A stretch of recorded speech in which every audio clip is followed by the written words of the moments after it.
We're going back in time to the first Thanksgiving to get turkeys off the menu. That's right, we're going back in time to the first Thanksgiving to get turkeys off the menu. Who are you talking to? This guy right here. He totally gets it.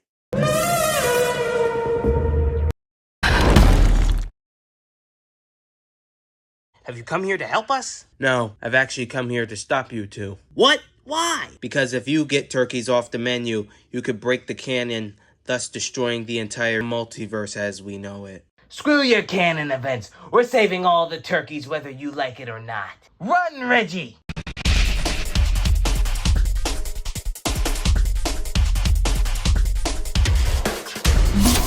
They're gonna break the canon.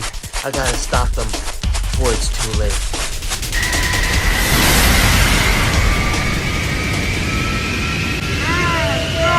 What are we supposed to have for Thanksgiving now? Go eat a chicken or something. Lila, what's going here? Huh, neat.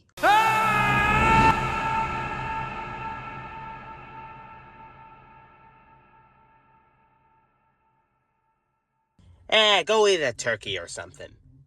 Wait, no, that defeats the whole point, no! Go eat a chicken or something.